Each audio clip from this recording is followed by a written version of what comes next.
to clear up a number of misconception, misperception, misapprehension, misconstrued ideas primarily neurotypical individuals have or their perceptions of atypical individuals.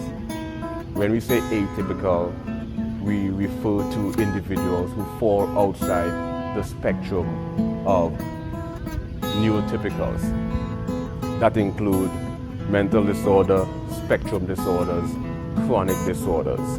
It includes high functioning autism, Asperger's syndrome, borderline savants, weirdos, geeks, nerds, quirky individuals, eccentric individuals, and just individuals who fall outside the spectrum of what